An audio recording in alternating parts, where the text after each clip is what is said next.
जय मसीह की सबको। खुदा का शुक्र है, खुदा का धन्यवाद हो कि खुदा ने आप लोगों के सामने खड़े किया। तो मैं खुदा का धन्यवाद करती हूँ कि खुदा हमारे जीवन में बहुत सी गवाहियों को तैयार करते हैं।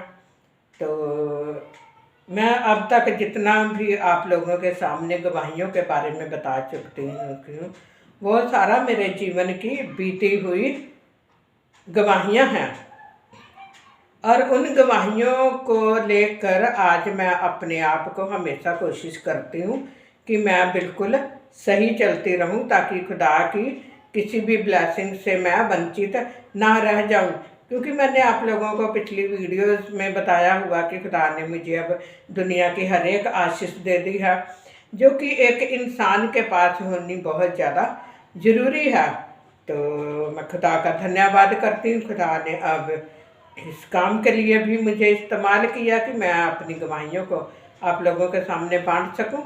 तो अभी मैं आप लोगों के सामने बहुत ही गहरा वचन है एक, जो कि जिससे कि मुझे ठोकर लगी। तो हो सकता है कि इससे आप लोगों को भी ठोकर लगी हो, तो इसके बारे में मैं आप लोगों को अभी डिटेल में बताऊंगी। तो चलिए हम पढ़ते हैं बाइबल में से लूका 10 बाब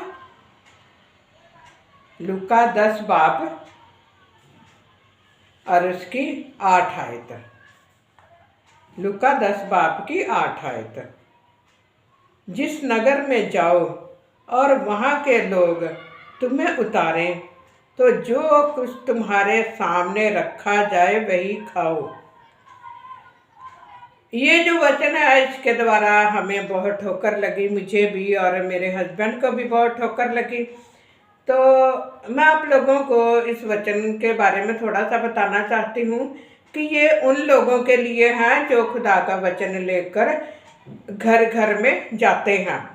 तो सबसे पहले तो मैं माफ़ी मांगती हूँ कि अगर किसी को इस वचन के द्वारा थोड़ा बुरा लगे, पर ये बाइबल ने हमें बताया हुआ है कि जो कुछ भी तुम्हारे पास है तुम लोगों को बांट दो। मेरे पास जो भी वचन है, जो भी गवाही है, वही मैं लोगों के सामने बांट रही हूँ।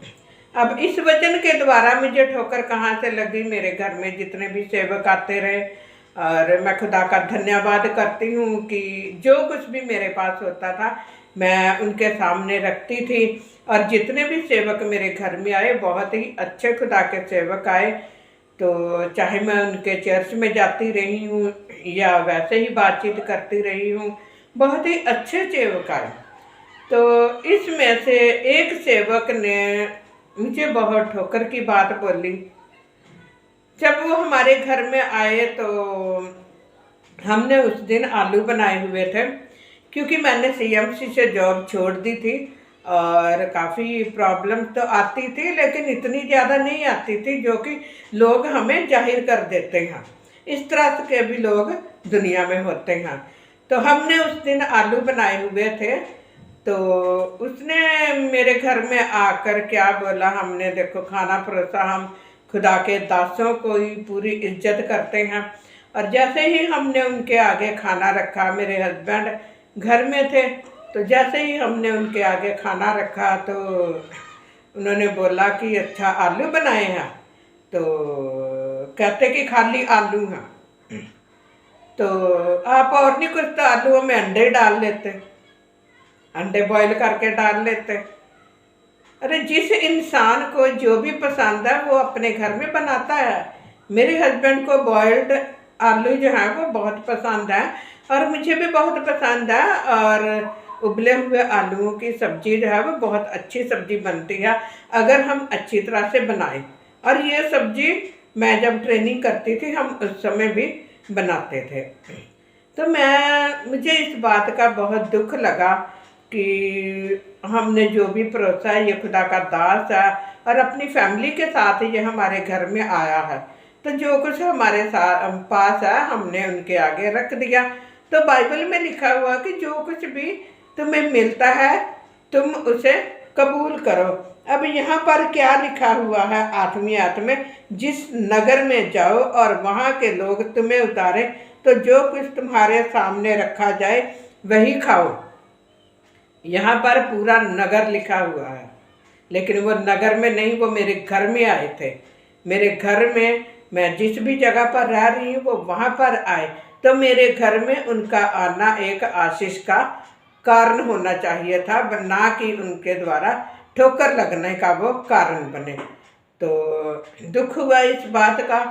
और दोबारा फिर से जब वो हमारे घर में आए तो हमने साग बनाया हुआ था। आप लोग जानते हैं कि जो पंजाब के लोग हैं वो साग को बहुत पसंद करते हैं। तो मैं अपने मन में बहुत खुश हुई कि चलो आज साग बनाया है, अच्छा चलो खुदा के दास आए हैं।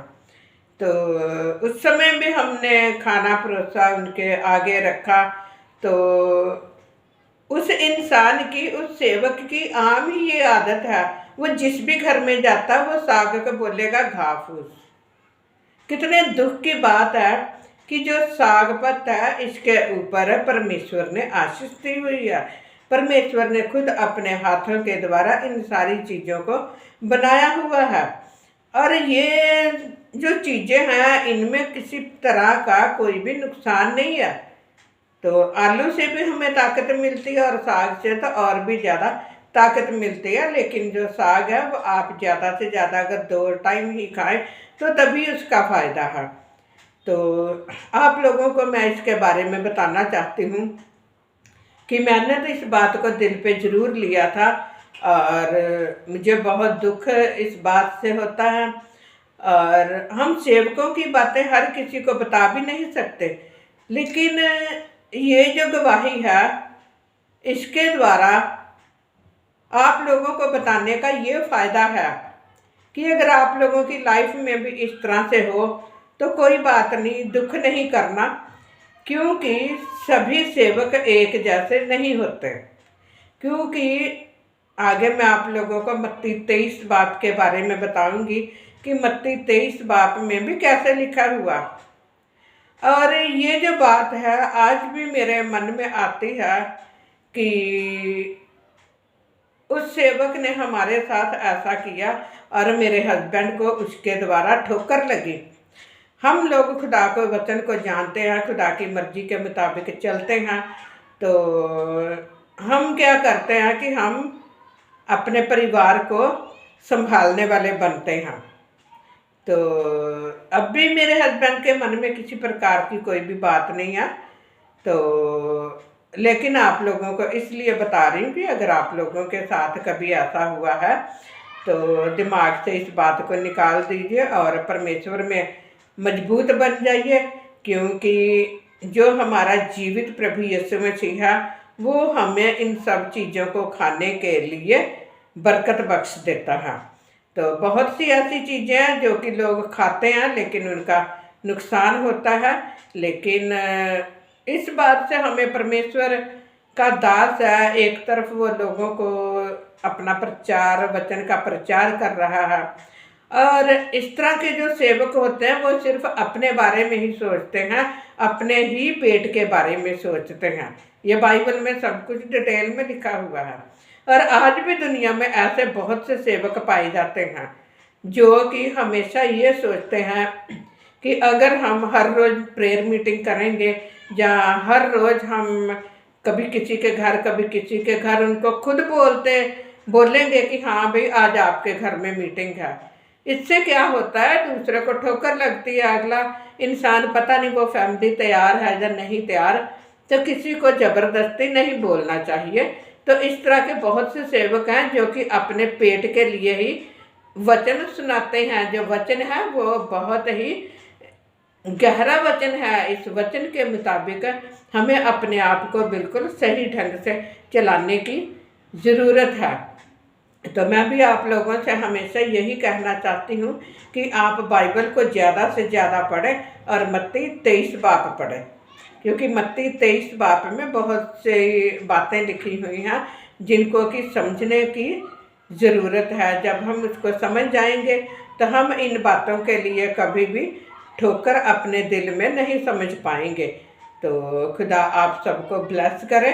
तो आप इस वचन को ज़रूर पढ़िए और इस वचन को ज़्यादा से ज़्यादा शेयर करिए। और अगर आपको अच्छा लगता है वचन, मेरी यह गवाहियाँ अच्छी लगती हैं, तो आप इन गवाहियों को, मेरे चैनल को ज़्यादा से ज़्यादा उन लोगों तक भी शेयर कीजिए, ख़ास तौर से लेडीज़ को शेयर कीजिए जो कि घरों में रहती हैं, ताकि खुदा उन सबको भी ब्लेस करे और कभी भी घबराना नहीं है। मेरी प्रार्थनाएं हमेशा आप लोगों के साथ रहेंगी। तो खुदा का धन्यवाद हो, आपने इस गवाही को सुना, आपने इस बाइबल के वचन को सुना। धन्यवाद। खुदा आप सबको ब्लेस करे। तो सबको जय मसीह की आमीन।